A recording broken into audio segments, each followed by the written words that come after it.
Hello everyone. तो आज है हमारी 5th चैप्टर यानी 3rd प्लेस वॉवेल की लास्ट क्लास। तो आइए इसको जल्दी से फिनिश करते हैं। इसमें सबसे पहले हमको क्या दिया हुआ है, जैसे कि मैंने पहले बताया था, अगर हमारा हॉरिजॉन्टल स्ट्रोक आता है जैसे 3rd प्लेस वॉवेल, जैसे कि कूल, अगर कूल आया तो इसमें क्या होता था कि हॉरिजॉन्टल स्ट्रोक था और एल ऐसे था, फिर हम लगाते थे। तो मैंने आपको बताया था कि अगर हॉरिजॉन्टल स्ट्रोक है तो इसमें प्रॉब्लम हो जाती है कि हम अगर यहाँ से ऐसे बनाएंगे कूल तो ये तो फर्स्ट प्लेस हो जाएगा, इधर बनाएंगे सेकंड प्लेस हो जाएगा। इसलिए हम पहले वाले को नीचे लिख देते हैं और सेकंड वाले को थ्रू द लाइन लिख देते हैं। व्हाट इफ हमारे पास वर्ड में दोनों ही हॉरिजॉन्टल स्ट्रोक्स हों, तब हम क्या करेंगे, जैसे कि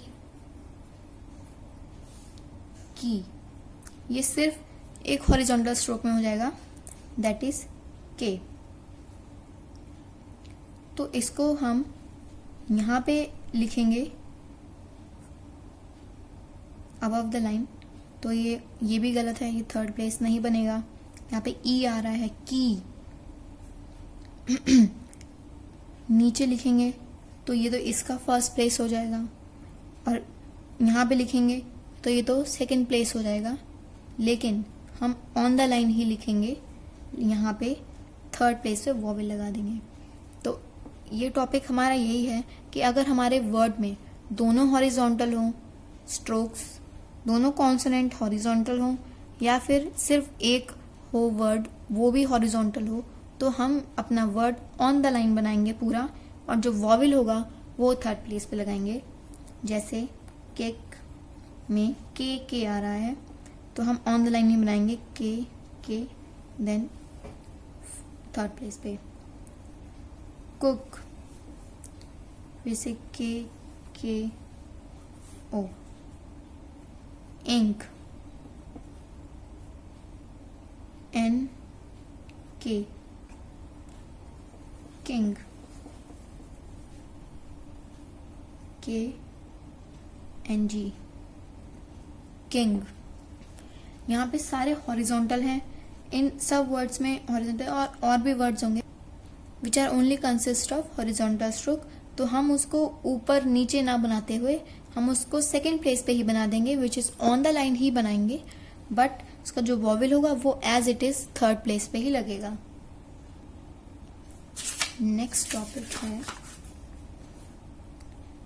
अगर हम किसी वर्ड के पीछे NG लगा रहे हैं, इंग लगा रहे हैं, ING या NG, तो हम उस वर्ड का कैसे लिखेंगे, देखो। If you write making, you will write MKNG,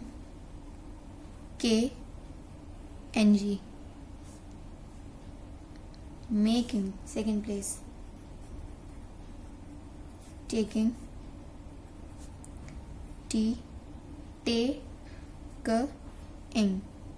second place क्यों लग रहा है, क्योंकि मेकिंग टेकिंग ए साउंड आ रही है। Living LEVING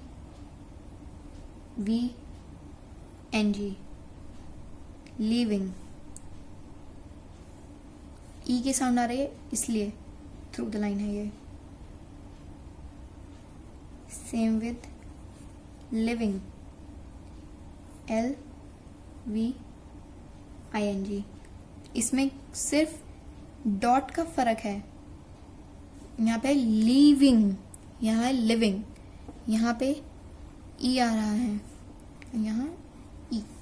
living light dark, living. Looking LKNG looking।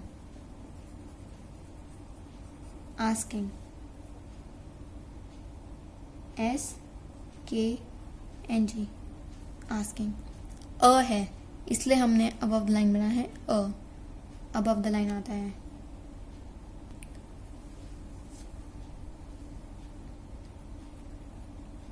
Mailing,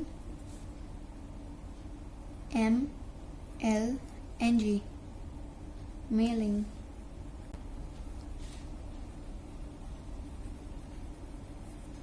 washing, washing, यहाँ लगा तो स्ट्रोक। तो ये ऐसे बनेंगे। हर वर्ड के पीछे NG आ रहा है तो हम उनको NG वाला स्ट्रोक उनके बाद में एंड कर देंगे। इंग इंग इंग, टॉक इंग, मेक इंग, लिव इंग, लुक इंग, आस्क इंग, मिल इंग, वॉशिंग। इसके बाद है 5th चैप्टर में कुछ short forms.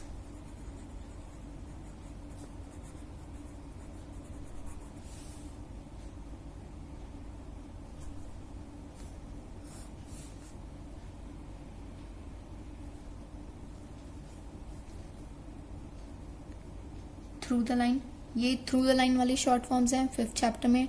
Above the line वाली शॉर्ट फॉर्म्स हैं फर्स्ट प्लेस वॉवल्स में, और ऑन द लाइन वाली शॉर्ट फॉर्म्स हैं 1st चैप्टर में। ये होगा फॉर डिफरेंट या फिर डिफरेंस।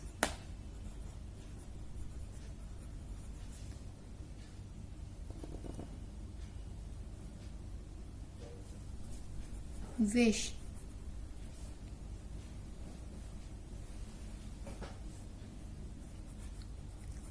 पुट,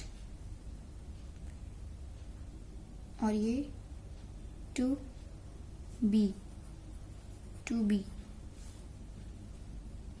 ये डार्क है, ये लाइट है। ओ, ऑन के लिए भी होता है, ये ओ के लिए भी होता है।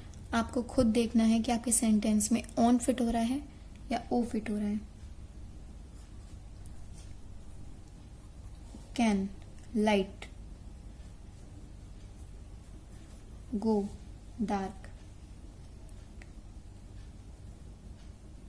Slanting, out,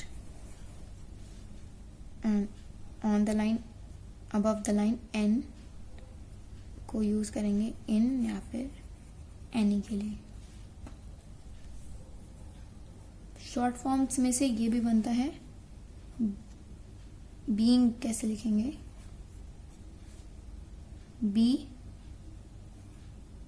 BNG, being. Doing कैसे लिखेंगे? Doing, doing. Having, having. Going, going, going. आज की वीडियो में बस इतना ही। हमारा 5th चैप्टर यानी 3rd प्लेस वॉवल भी खत्म हो गया है। हमने सारे वॉवल्स ने कवर कर लिए। अगर आपने नहीं देखे हैं तो प्लीज पहले वाली वीडियोस में देख लीजिएगा, और कोई भी डाउट हो तो डिस्क्रिप्शन बॉक्स में टेलीग्राम का लिंक है, वहां पे आप अपने डाउट पूछ सकते हैं। या फिर अगर आपको एक्सरसाइज चाहिए हो, उसका ऑडियो चाहिए हो, तो आप वो भी मुझे बता सकते हैं। Thank you for watching. Please like the video.